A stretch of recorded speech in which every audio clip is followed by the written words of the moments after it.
Well, welcome back, everyone. It's an honor and a pleasure to be with you today as we continue this discussion about high performance. It's become a passion of mine because if you know my story, that it wasn't it wasn't always up and to the right. There was a long time that I spent in a pit trying to figure it all out. How do I be a great dad, a great entrepreneur, a great husband, all simultaneously with being a great clinician? And it was difficult, and there were some trying times there, with lots of stress, lots of sleepless nights. And the more candid conversations I have about this, the more I realize that's the norm in dentistry rather than the exception. But from those dark days, I've created a system or studied systems that I've somewhat assembled to help dentists have their best year every year. And that's really my passion. That's why I love having these webinars or whatever forum medium that I can speak about it, because it really helps speed up the learning curve for dentists and helps shorten the cycle when things aren't going quite as well, and adds to the fulfillment, because I think we can have more in dentistry without additional stress if we study these principles of high performance. It's not necessarily about doing more, it's about being more. And so I'm certified as a high performance leadership coach, and these insights come from the best in the world. And it's fun to assemble this message and deliver it to a dental community, because I think it's the stuff that we really needed a long time ago. And then we go to the school of hard knocks, and sometimes we end up in a position where we're kind of nihilistic and think, well, it's not going to work. I'm just going to create this workaday life and try and assemble a decent career together and retire someday. And I think it can be much more robust than that, and that's what all these discussions are. I'll do a brief rewind before we talk about today's topic specifically. But productivity, I want people to understand, has a much deeper meaning than what we typically think of productivity in dentistry is how much dentistry did we do in a day? What's the top line number of the value that we created? Productivity, I think you'll see, also means doing the right things, which can mean life outside the office and getting it all to integrate so it works well. So we're not in this push-pull work-life balance where we're having these opposing forces and constantly feeling depleted, guilty, insignificant, not enough, because we're not executing on all levels. There's a way to do that, and that's habit management, and that's what a lot of this discussion is. But I want you to first understand that productivity isn't necessarily just getting a bunch more things done. It's about focusing on the right things. And a lot of times it's about finding a not to do list and automating it, delegating it, eliminating it completely, because we spend a lot of time in the busyness of life, and it doesn't really necessarily move us forward into the direction that we so desire. So let's dive in a little bit here. I'm going to start with reviewing this is session 5 that we've done on the water cooler. I really want to show my gratitude and appreciation towards the sponsors. They do a lot of background work, making sure this is all set up, ready to go, promoted, and then the recordings are getting a lot of traction as well. So everyone at Equa Marketing, Nair and Lila, everyone that makes this happen, I think it's a real great resource for dentists, and I hope you value it as such. So let me just back up a little bit to go over this, because this all starts to synergize when we dive in deeper into what I'm starting to call the 7 habits of a high-performance dentist. The 2 things that I must acknowledge there is that's a tip of the hat to my hero, Stephen Covey, that really transformed my career, maybe 22 years ago, with 7 habits of highly effective people. Those principles changed me, and these are further deepening those principles, and they're universal laws that apply to everyone, dentists, non-dentists, business owners, non-business owners. They work as long as you work them. So let's dive into these fundamental concepts or categories, or review them a bit. The first one we talked about months ago was accountability. Accountability, I think, is a missing element in our society. There's a lot of blame in dentistry that gets pointed at insurance companies, big dentistry, corporate dentistry, supply companies, all this sort of stuff that certainly there can be some downward pressures on our ability to do what we want to do as dentists, but there's also all this opportunity. And if we're not accountable, if we're not willing to create change in our practices,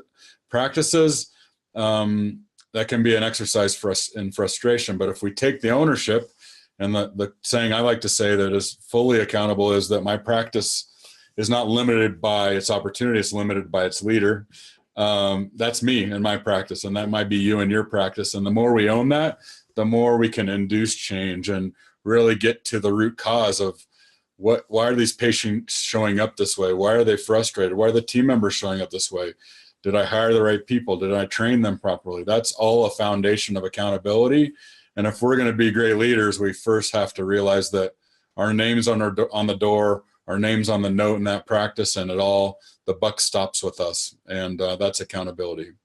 Clarity is an interesting thing because a lot of times I thought I was clear and I wasn't as clear on the objective. And the more I talk to dentists, the more I realize that they're moving, but they don't quite know what the objective is. And there's a quote that I've shared in multiple stage presentations, and it's, unhappiness is not knowing what you want and killing yourselves to get it. And we as dentists are so achievement focused that sometimes we'll continue that upward trajectory so relentlessly, so to speak, that we may be off target completely, but heck, we're getting things done, right? We're growing our business. And sometimes that can have a lot of collateral damage, making sure that we know what we want, then driving that by what we want, why we want it. It might be benefit extension of making an impact on our family, our community, our patients, our team, but specifically, why do we want it? And then growing into that role by understanding who do we have to become to get it. This whole clarity game a lot of times gets taken sideways by dentists because we are how people, very procedure based. What's the instruments? What's the materials? What's the right sequence to make sure that I place this implant correctly? Well, life and business doesn't quite work that way. Sometimes we have to be on step 9 to realize what step 10 is. And that requires courage, which is the fourth one here. But clarity, commitment, and courage are closely linked if we're going to be high performers. That's the other thing that I need to make sure that I make clear is that high performance and achievement differ, in that achievement is kind of becomes an at all cost game, meaning we'll sacrifice our energy, we'll sacrifice our time at home, we'll sacrifice our time on vacation, working late nights, trying to achieve. High achievement comes with it, the achievement, but we are reducing stress simultaneously and increasing fulfillment. It's important that we hit our targets, but that when we get there and cross the finish line, that we feel good about it. And there's so many times in my career that I was so focused on the next level that the abundance quickly became the new scarcity, and I was already moving on past it and never took time to recognize and celebrate the goal that I had achieved. And the more I talk to dentists, the more I realize that's very commonplace, and we should be gathering fulfillment and gratitude, and sometimes pausing in reflection to make sure that we realize how far we've come and how quickly we've achieved that. The third one in this sequence is energy. Energy is an interesting conversation I have a lot with dentists, because they will struggle with the idea of taking time for themselves to exercise. Like, one of the rules that I like to have for my clients is sweat before work. Now, why should I sweat before work? I don't have time for that. Well, you get that time back because if you show up as a more energetic leader, that is a force multiplier, versus imagine walking in with your head down with a case of the Mondays to the morning huddle. What does that do? It's the ripple effect there. And you have to recognize that if you want to grow your practice, that's based on case acceptance and production. And you, as a person, a physical body walking in there, your energy will either drive the production or inhibit the production. There really is no neutral there. So how we control our energy, or how we create more energy, doesn't have to be this tapering off game that we typically see. We can get more healthy and more energetic if we deploy the proper strategies and habits, and then that increases our capacity to do more in the office. And then courage, what I talked about briefly before. After clarity, we need a commitment. Once we know what we want, we have to be committed to that objective. But a lot of times dentists get stuck in this courage loop because we're not trained to be courageous. In fact, a lot of clinical dentistry will courage is not rewarded. If we are big risk takers in the clinical game, if we're big risk takers with our procedures, sometimes we get burnt. And dentistry doesn't reward cowboys. It rewards people that are very methodical and clinical and precise. And business and leadership sometimes doesn't reward those same skill sets. And so we have to realize that our clinical hat sometimes need to be left in the operatory, and we have these other roles. That may be, in my case, father, it may be CEO, it may be husband, it may be leader of a team. That's a completely different skill set and mindset than being excellent clinically. And we have to make sure that we're taking the right identity into the situation so that we can rise to the occasion. I did a Facebook Live earlier today, and we were talking about why do dentists sometimes feel not enough, insecure, all this struggle that dentists have. And to me, it's no surprise, because we're very achievement oriented. To get into dental school and get through dental school is something that a lot of people wish they could do, but a lot of them didn't get accepted.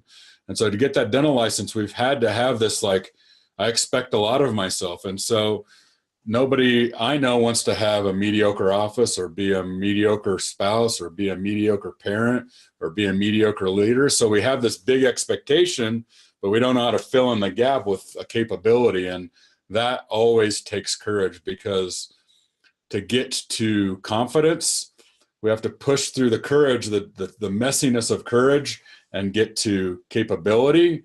And that only comes from reps. And the first time we do anything, the first time we run a business, the first time we try and sell treatment, the first time we place an implant, we're not going to be very good at it. And dentists have trouble making peace with not being good at something for a while. And that takes courage to know that we might suck in the beginning, but through the reps and the persistence, we can achieve anything that we want, whether it be clinical or non-clinical.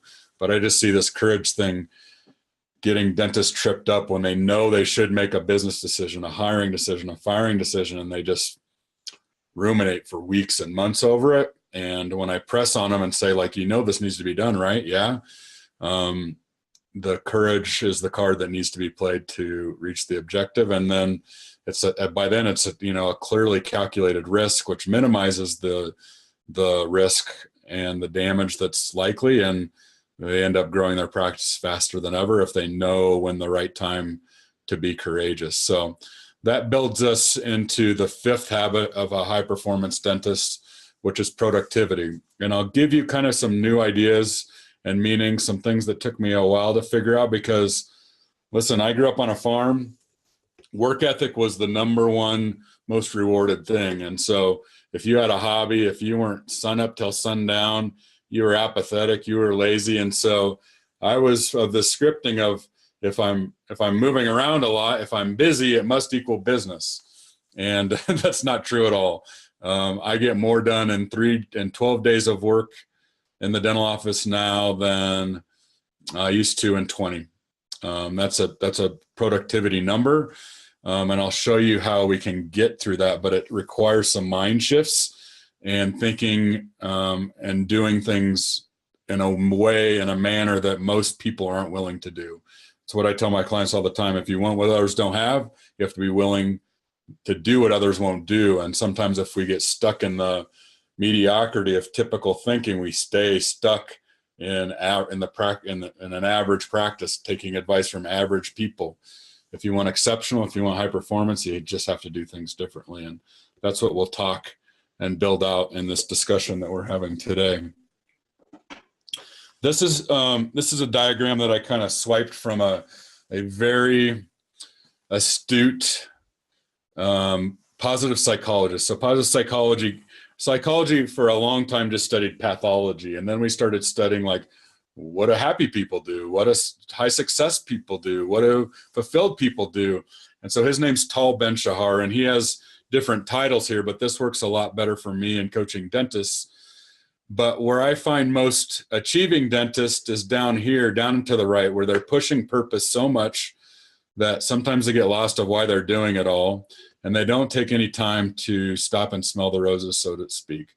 Where we get so good at delayed gratification that we don't ever really know when to cash in and feel gratified because that's our course: getting into dental school, getting accepted to dental school, getting through dental school, all those tests, getting a license, getting a associateship, getting a practice, proving we're enough to the patients, proving we're enough to everyone, making everyone happy, leaves most of us exhausted. What I want to do is get more dentists in this upper right quadrant, getting them move up and to the right, which is a synergy of pleasure and purpose. And I'll show you how I do that and how I recommend it being done.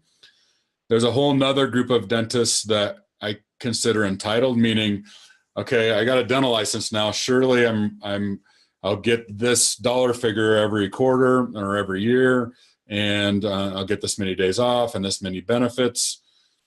I'll talk a little bit more about value in this discussion, but the marketplace doesn't care that you have a doctorate. The marketplace cares on how difficult the problems you can solve clinically, how good of a leader you are, how about how exceptional of a patient experience you can provide, how unique you are. And so if we're not somewhat purpose-driven, we can end up in this rut. These are the nihilists down here in the bottom left that I talk about. Sometimes they've been entitled, well, that doesn't really work so well. Sometimes they've been purpose-driven, well, that doesn't work so well. They've never combined the two, and so they just give up and they fall into this work a day, do a few crown preps, do some fillings, go home, rinse and repeat for 30 years, which is the opposite of fulfillment. And I think there's a better path.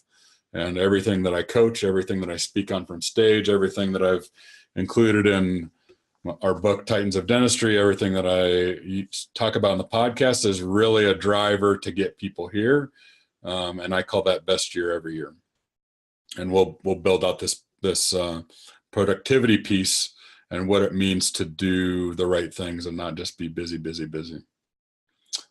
So that's the quest. Know where you are and know where you want to go. I hope your quest is enthusiastic, but it's also important, if we're going to make progress, to know the truth about where we stand right now. So if you're watching this, get real, get ruthless about where you are right now, because that's how we make progress.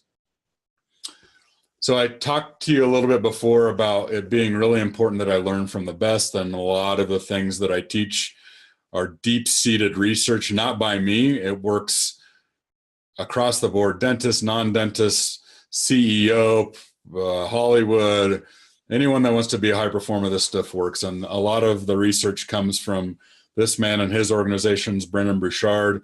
He's taught me a lot. And this is a statement that he has on productivity, and I align with it perfectly. It says, think about your life as being a productive, fulfilling life. Productivity is not a time management thing.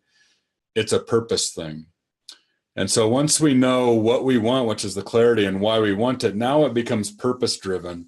And then we get rid of all this noise, this distraction that takes us off the course on how we really want to serve our patients, how we really want to grow our practice, how we really want to serve our team. And in eliminating that noise, we can create a more direct path. Certainly there's things that get us pulled right and left, crises within the practice, trauma and drama that just pops up, fires, part of human life. But the more we leverage Mother Nature and how we're driven psychologically, the more we can feel good and still accelerate to hit the targets and the next level goals that we want.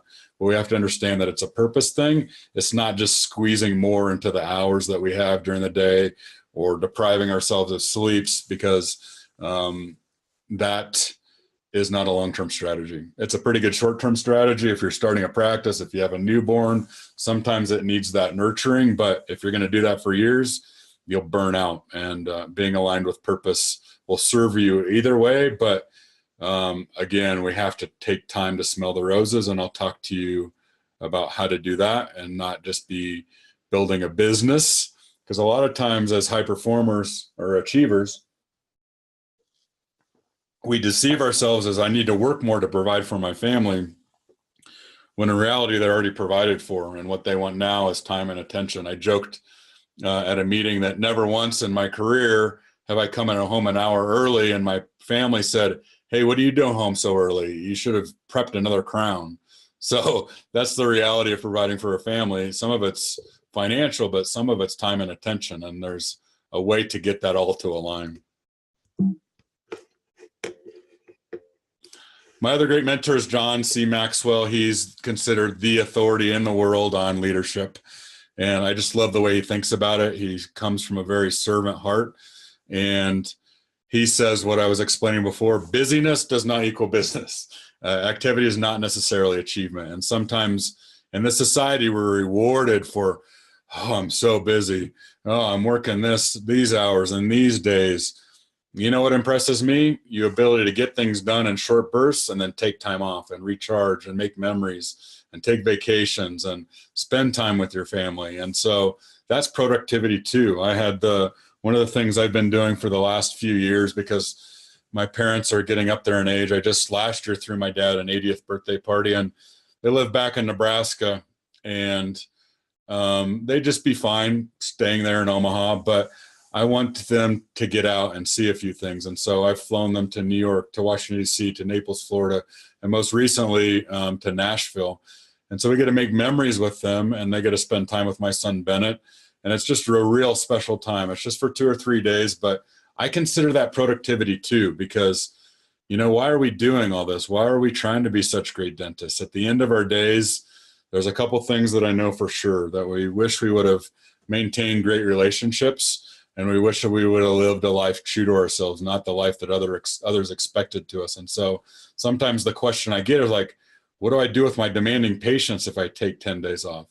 Well, maybe they need to find another dentist. Maybe their goals and your goals don't align. Maybe there's not a win-win there. And so once we know who we truly want to serve, we're okay with if we're not everything to everyone. And that's really hard for dentists to digest, because we, by and large, have golden hearts and are people pleasers. But saying yes to that patient might be saying no to your parents. It may be saying no to your children. It may be saying no to that vacation. And that's what you'll really cherish at the end of your days. We just have to study the 5 regrets of the dying to know that. And I cite that as a resource to keep us headed in the right direction and make sure that this productivity is really purpose driven. So know that activity is not necessarily achievement, and make sure that we're organizing our livelihood to support our life. I think that's the great lie, is that we should make a great living, and then it becomes this pursuit of money. I think people are happy they've got a great life. And when people want money, what they really want is a great lifestyle. And so how do we utilize that to not just buy stuff that depreciates and rusts, but to really create magical moments and memories? So I think I share that story only to help you understand that productivity is not just this treadmill game. It's about actually getting off the treadmill and taking some of that cash flow that you work so hard for and sharing it, and like I said, creating moments and memories that will last forever. So I want to start off by with the traditional term of productivity in dentistry. You see a lot of dentists that move around the office really quickly, and you look at the end of the day, it's like, well, you did a lot of hygiene checks, you did a lot of dentistry, but the bottom line isn't enough to support your business goals, your life goals. And so there's some concepts here that I'll add very quickly. All of this could be a day-long workshop, quite frankly. But these are some of the ways that I've been able to go from working every day to working 5 days a week to 4 days a week to now just 11 or 12, all while maintaining the growth of the practice, never adding an associate, never really adding any additional staff members. It's all been done in 1,200 square feet with 4 ops over the last 10 years, continuing to optimize the process, shrink back the time that we're there, and doing it with 2 hygienists, 2 admin, and 2 assistants. So it's possible. You just have to have the right skill sets and mindsets. So DNN in my office stands for Dave Not Needed, and in your office it can stand for Doctor Not Needed. But it's very important as a leader that you distinguish what is your job and what is clearly not your job. Is it your job to fix a sensor if it's not working? Is it your job to fix the pano machine if it's not working? Is it your job to deal with an upset patient if they have a $32 copay and they were surprised by that? Nope. All of those can be done by team members and should be done by team members. In my practice, essentially, I focus on things that require a dental license by law, and high-level executive decisions, things that will shift the trajectory of the practice. Other than that, you can train people to do that, and you should. Here's the thing. A lot of dentists feel like they can't find good people. Good people are everywhere. Good people want good jobs, but realize that mediocre dentists have maybe employed them in the last 2 or 3 stops, and they don't know what decisiveness looks like. They don't know what autonomy looks like. So if you give them an objective and give them a frame, if they're the right person, they'll figure out how to get there. Sometimes you have to give them a little bit more, a phone script, but once you give them ownership of a department, of an operatory, that stuff doesn't require a dental license. It just requires resourcefulness. And people, like I said, they long for that autonomy, but a lot of times they don't know it's possible because they've never seen it before. And so that's part of leadership, is good delegation and growing other leaders, giving them something to own, giving them permission to make mistakes, giving them permission to make things right, giving them permission to exceed expectations in their own way, their little signature with patients. I think that's really important. And if it's off your plate, then you can be doing other things. And in a dental practice, most of the bottom line is based on what the dentist does. In a typical practice, maybe you'll do 70% and the hygiene department will be doing 30%. So if you have more time in the blocks that you're there, you can get more done. You can do bigger cases, which we'll talk about in a little bit. 80-20 is Pareto's principle. It's something that has helped me as a mental filter as I make decisions. Essentially how it would be manifest in a dental practice is that typically 80% of your revenue will come from 20% of your patients. 80% of your headaches will also come from 20% of your patients. So it's important that we're not treating everybody the same as a VIP, because they're not all treating you the same. Some people don't show up. Some people don't pay their bills. Should you treat them as your patients that pay and refer and take on your recommendations? I don't think so. That's trying to be everything to everyone, and that's a bad leadership concept, because the thing I can say for sure in leadership is if you try and make everyone happy, you'll make no one happy, because you immediately start catering to the people who are non-compliant, who are non-referrers, who have their own agenda in play. And then it's just a rat race. It's too difficult. So distinguishing those things, typically when we go down here to the big case conversation, you may find that Invisalign, implants, multiple units of crown and bridge are the majority of your practice. So how do we get more big case and not get bogged down into the little MOs and DOs on 12 and 13 that aren't especially efficient, and they just speed up the treadmill? We'd like 2 or 3 decent sized cases during the day so that we have a predictable production at the end of the day, and then we can trickle in the emergencies and the smaller stuff. But if we let that smaller stuff get in first, then there's no room. If we use the metaphor of rocks going first, then pebbles, then sand, then water, if we do it the other way, if we put in the sand first, there's no room for the big rocks. So make sure that you're solving more complex problems and able to do some bigger case dentistry, because I'll build out that discussion a little bit more on the next line. But it's important that you solve unique problems in your area, because you don't want to be a commodity. That's the worst thing if you want to work less and have more time off and more fulfillment, is to commoditize yourself unintentionally. The other thing is there's always inefficiencies in the practice. Some of them are clinical, where the assistant's leaving the room and then coming back. Some of them are on scheduling, like the other day we had a hygiene appointment for a patient on Tuesday and an Invisalign patient on Wednesday, same patient appointment on Wednesday. Usually we'd catch that, but let's consolidate those appointments. Let's limit the in and out of the office, the turnover, the operatories, making sure that patients know the value of the next appointment, so that they're getting the appointment and keeping the appointment, and not flaking out and canceling and no-showing.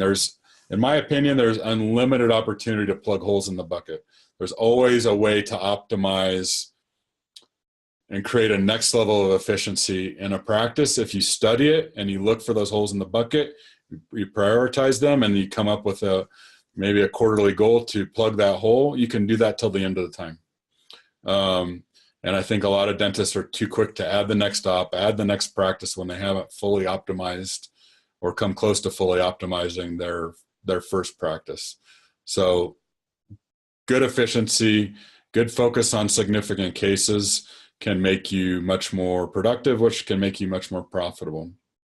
But make no mistake about it, I think the chasing of money and having our teams chase money is counterproductive.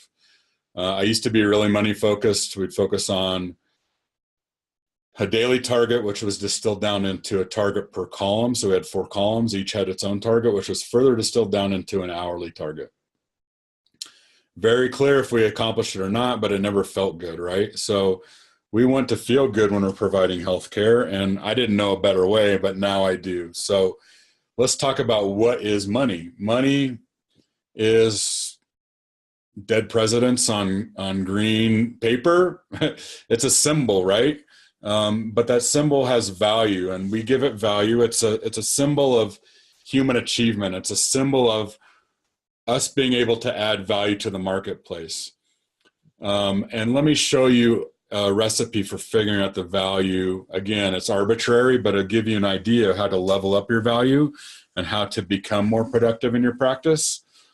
If money equals value, then why don't we chase value, add value props? What can we do more for the patient? How can we exceed their expectation? How can we solve more of their dental problems so we're not referring it out? How do we figure out the formula for value? Scale. Scale in this case would be how difficult is the problem.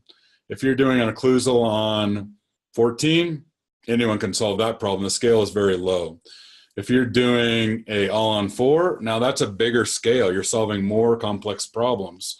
So that helps you in this value formula, right? So being able to increase your clinical skill sets and solve more complex problems.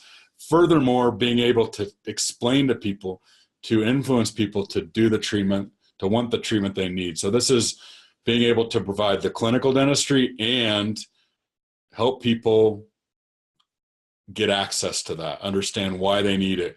What are the consequences of not doing it? How do we create some financial terms so it's affordable? All that would be included in scale. Scope would be the volume. Certainly you can play more volume, right? But sooner or later, you don't want to see one more patient a day. But the more we can provide solving complex problems to more people, the more value that we have. So you can play the volume game, but it has its limits. You can continue to add operatories and associates. A lot of people do that. That ends up being more of an insurance level game. And you can play both games. You can have a high volume practice, and then maybe you're figuring out a way to schedule a full mouth rehab once a month out of that. That's certainly acceptable too. You just have to know what you're capable of and how to increase the scale and scope over time. The one thing that gets ignored a lot of time is here, the dividing factor here, which would be scarcity. If there's a dentist on every corner that can do what you do, you've immediately become a commodity, right? So there's these little hotbeds of dentists where every dentist can do. They're like a mega practice, or they can do everything. They can do large scale problems. They can do small scale problems. They can see kids. They can see adults. They can do little things. They can do big things. And that makes it difficult because you're in a market that you're not a category of one, you're one of many. You can go into a rural area like where I grew up in Nebraska and have a decent clinical skill set, and that might be rather scarce there because people will drive for many miles. But you may be in, say, Santa Barbara, California, I know has a ton of dental specialists.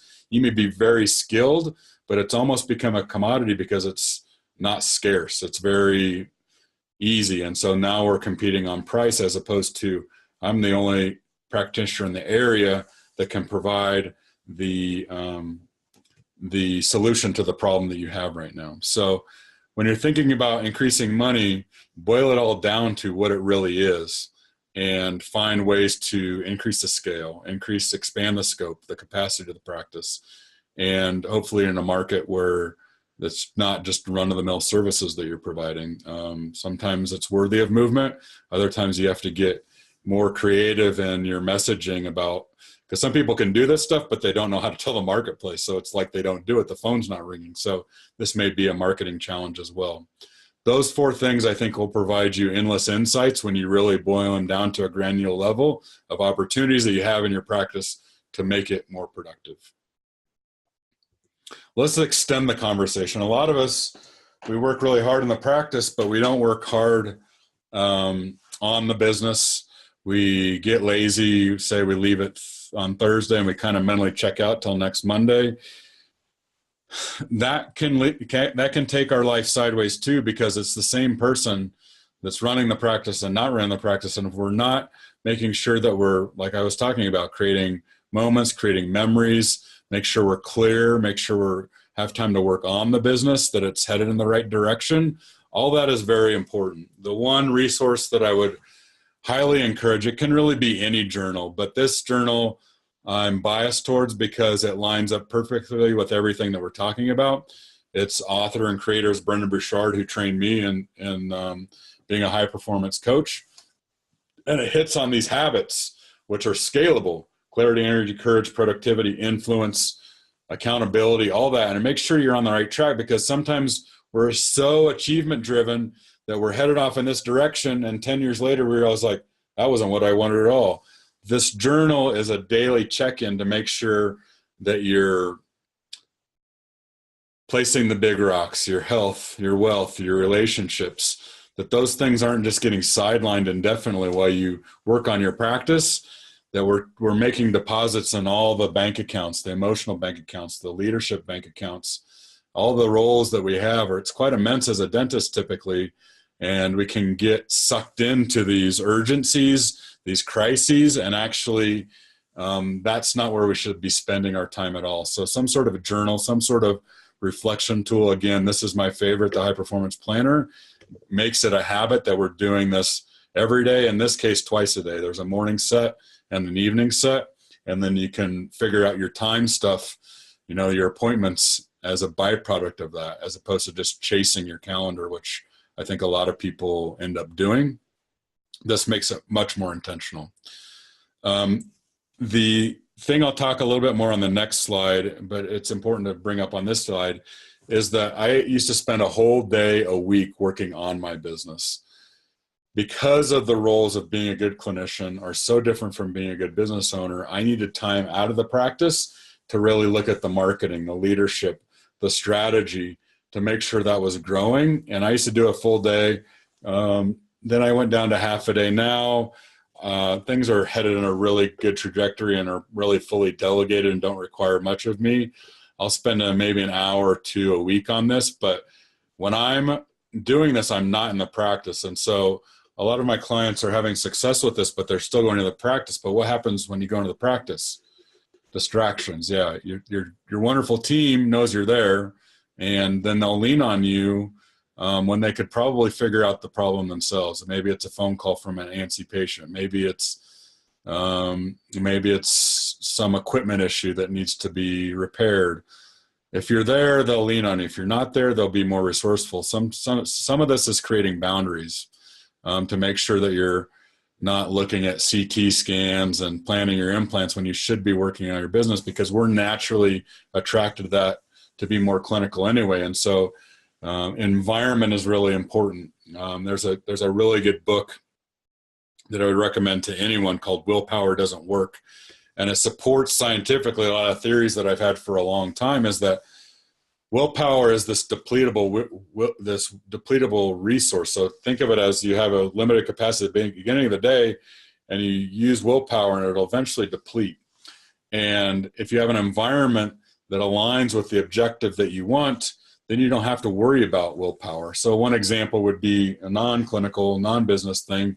But if you have, I don't know, say you love chocolate chip cookies, you create an environment in your kitchen, you don't have them there. But if you buy them at the grocery store and you have them there for a special occasion, and you've depleted your willpower throughout the day, making business decisions, saying no to this, saying yes to this, making this other decision, at the end of the day, yep, It's time for a cookie, right? You've worn out your willpower. There's nothing left. So it's about engineering our environment so it brings out the best of us. Like another example of this goes back to the energy discussion. I'm a big advocate of a home gym because I love to work out, but a lot of times I also love to do other things. And so I wouldn't go to the gym because it was too cold, because it was too dark, because I was too tired. Well, I've eliminated a lot of the excuses because I've properly engineered my environment. Now I just have to put on my biking shorts, a jersey, some socks, and I go down to the Peloton first thing in the morning. It's done. Takes away time. I'm more efficient. And again, it takes away the need for willpower. The habit is very easily triggered by me just getting out of bed in the morning. The third thing I'll talk about at a deeper level is distraction. So most of us have a weapon of mass distraction in our pocket called a phone. There's Instagram, there's Facebook, there are people emailing you, there are people texting you. So even if you have really good intentions, you're fighting the willpower and it's really hard. Some people look at their phone 100 times a day. And so how productive can we really be if we're responding to this nonsense? We need to put that thing away, keep it in our car, keep it in our private office, and use almost scheduling distinct times. One of the best, greatest productivity hacks that you can have is not looking at your phone for the first hour of the day, like just taking it off limits, because that starts the lead domino of you being very proactive. You can go do your workout, you can do your journaling, you can have your green drink, you can do your meditation, whatever powers up your day. But once you start looking at Facebook is designed for you to look at the next thing and the next thing. And so is Instagram. And ding, now you have this email. And then now you're looking at your bank account. Next thing you know, it's a half an hour and you haven't done anything. And all that stuff could have waited. In fact, a lot of that stuff you could have just ignored and been fine. But because the distraction was so accessible, that stuff is designed to get your attention and away from what really needs to be done and what you really want to get done. So even the best of intentions, even with great willpower, this stuff will lead you off course. So again, engineering everything very intentionally is important if we want to have a great practice that serves a great life. Third concept. So we talked about synergizing the purpose with the pleasure. And I hate to admit this, but I was such a workaholic for so long, and I was feeling this guilt for not spending time with my wife and son that I can walk to the gondola of Beaver Creek from my office. So there's no excuse for me not to spend time on the mountain skiing, creating these moments and memories that we talked about. But I was so bad at it because I thought I had to work one more hour on the practice. Nope, it's 3 hours. No, it's 5 hours. Now the whole Saturday morning is gone. So I started to schedule everything. Every journaling time, every reading time, every date night with wife, every father-son time with son, all that stuff started to get on my schedule. And I realized that my life became magical about it because of it. Now, I don't do that because now it's more habitual, but I needed to make those priorities. And so what I encourage people to do is once you get your practice heading in a good direction, put your life first and let the practice take what's left over. And that can be taken too far. Don't take it for what it is. Make sure that your life is serving your practice and your practice serving your life. Those of you who know me well, I have an ongoing argument with a lot of people about work-life balance. I don't believe in it. I don't get it. Because when you say work-life balance, you've immediately put those two at odds. You've created tension between the other. And when a dentist is a high-performing dentist, they're going to immediately feel guilt because when I'm being a great entrepreneur, well, I'm being a bad father and a bad husband in my case. I'm living too much, now I'm not working enough. And so it creates this guilt game. If you actually get them to serve one another, if you can recharge on the weekends and go in with full force and be more productive, then you get more cash flow. Then you're happier and serving your team better. And now you're a better leader. And now you're creating other better leaders. The ripple effect, once you get these things aligned, is very powerful. But if you're always feeling run down, burnt out, burning the candle at both ends, that again doesn't serve anyone. But no one taught us the proper architecture on how to make it all work. And this, in my mind, is how you make it all work. So schedule time to smell the roses, to stuff that's really important, like the stuff that you'll value at the end of your days. I've never heard anyone say at the end of their day, I wish I would have done one more acquisition. I wish I would have made another million. certainly that prosperity is important, but what are we using our prosperity for along the way? First and foremost, this is a bit of an energy discussion, but you have to schedule time for you. Most people I talk to take no time for themselves. Is it a hobby that recharges you? Certainly there should be time for your body, your health and nutrition. There should be time for your spirituality. Maybe meditation and journaling helps you get really clear. Maybe it's walks in nature. For me, it's skiing and spending time with nature. But time for you, time to recharge, not just time facilitating all these roles, but time for you. In being selfish, you can be more selfless. Now you have more to give because your capacities have increased. It's really hard for me to talk a selfless serving dentist into being more selfish, but the outputs increase. So they're actually more selfless because they've taken time for themselves. It's that old analogy of when the plane's going down, you got to get your own oxygen mask on before you can serve others. Because again, if you're burnt out, you're serving no one. You need to make sure that you can play this for a long time. And so scheduling time for you, I say, don't let the racehorse get tired, because the ripple effect is powerful. It starts to affect your cash flow, your team, your patients, and your family very quickly if you start getting worn out and fatigued. So time for you is really important. One-on-one leadership time. This is one of my favorites. I used to hate meetings, but now I really cherish the time that I have with each employee, and I do that quarterly. We have team meetings every morning with the huddle. We have a bigger training and kind of a trajectory meeting every month. We have an annual meeting where we talk about the culture and the values.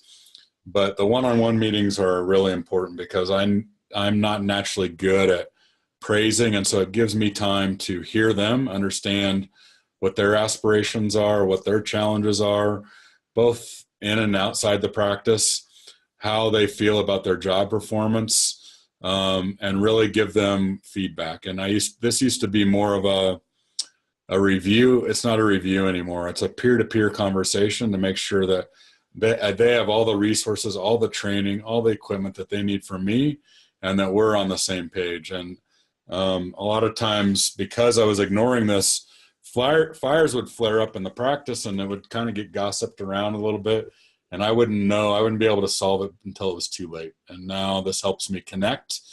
It actually drives production because now we function as friends, and I have their back, they have my back every day, and it just gets rid of a lot of the drama. And it's important that this one-on-one leadership certainly is powerful within a practice, but think about how that impacts your other key relationships and your friendships and your family, which leads us to the next conversation. If you're married or have a significant other, I'll ask you, when's the last time you scheduled date night? For some people, it's been years, when's the last time you called the old college buddy or high school friend? At the end of your days, when I talk about the 5 regrets of the dying, this is the thing that people wish they would have done, is to create these moments and stayed connected. And I can tell you through a couple near-death experiences, not of mine, but of my wife, when things are dark, it's the only thing that matters is your friends and family, and we get lost in all this busyness. So staying connected into that and knowing that it's important, and putting deposits in their emotional bank accounts on schedule. I over here on my whiteboard have a list of friends, and that might seem too contrived, that might seem too methodical, that might seem too engineered, but it's important to me to remember that, hey, it's been a while since I've talked to Travis Brandt.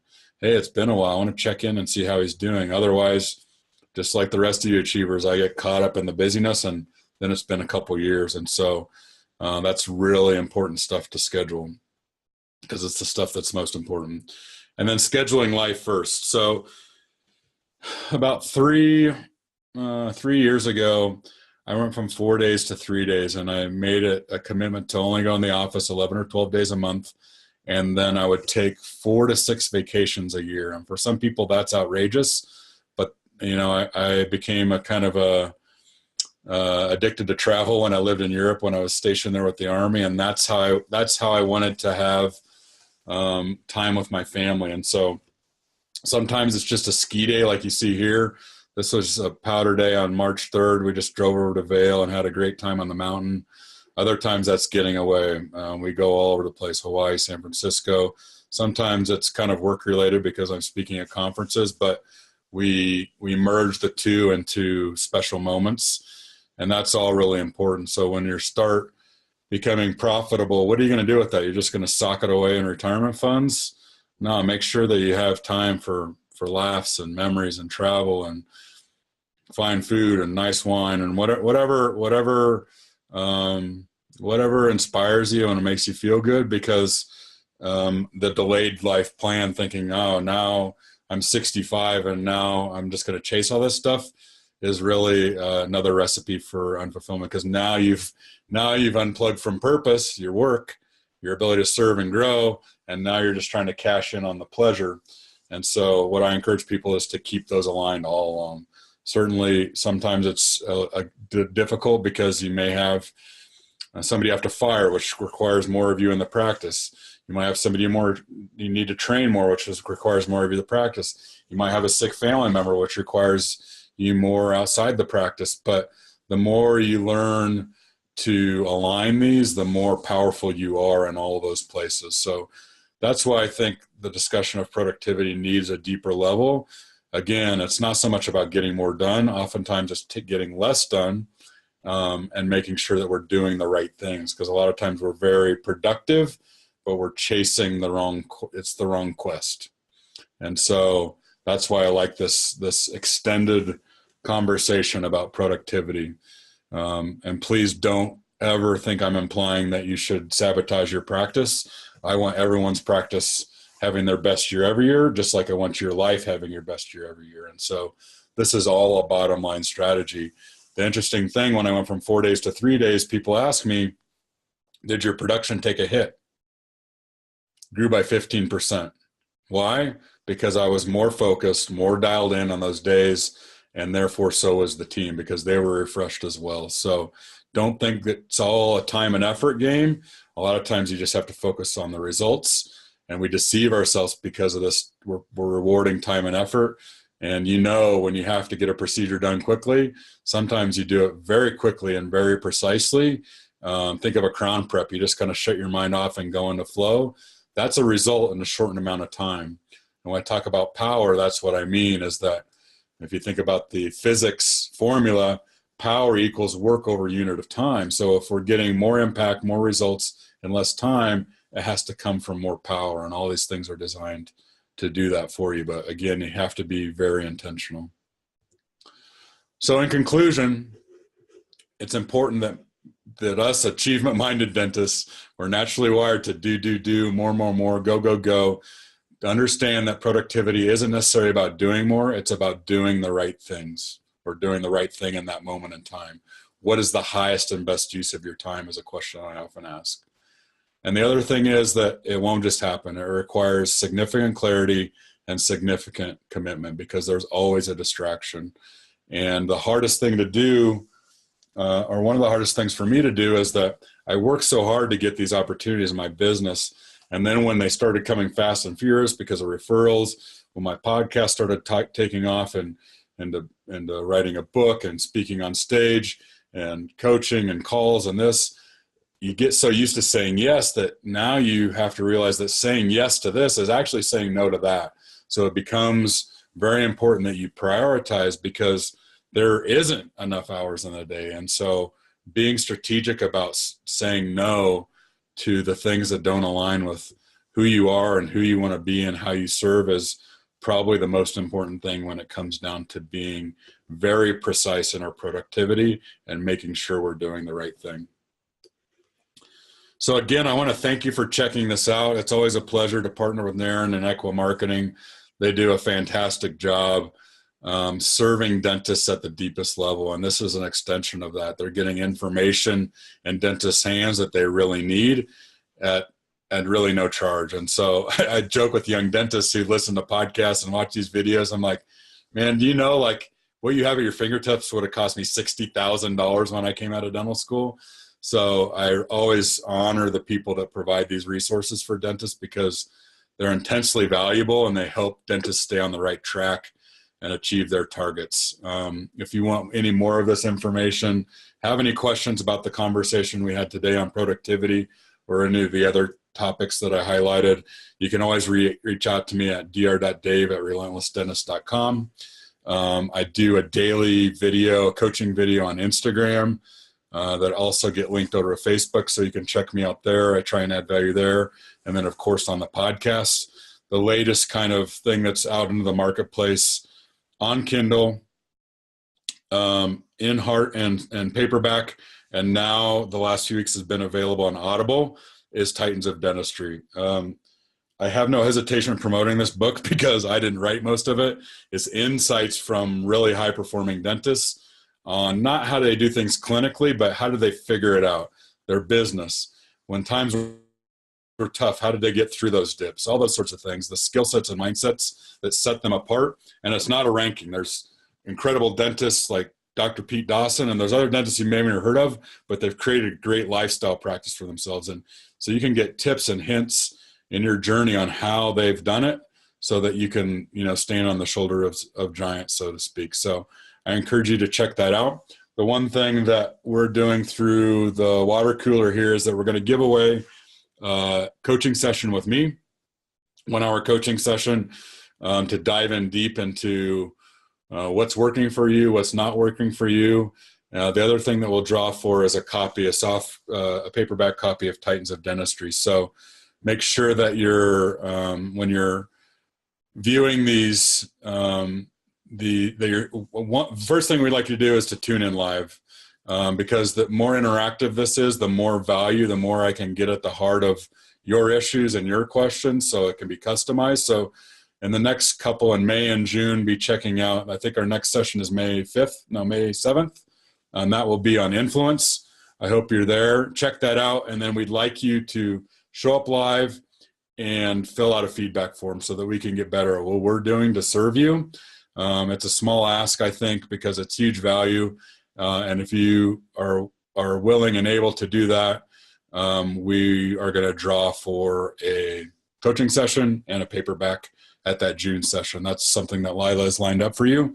And I appreciate her taking the initiative there, because I think, again, it's just to continue added value propositions for the dentists that we strive so hard to support. Those of you who are listening to this, if this resonates with you, there's recordings of these other ones, so don't hesitate to get caught up, because the one thing that we know for sure is with these strategies that a win in one column becomes a win in the other column. So a win in your energy becomes clearly a win in productivity. A win in your clarity becomes a win in your productivity. So a lot of us want to grow our businesses, but we're going about it the wrong way.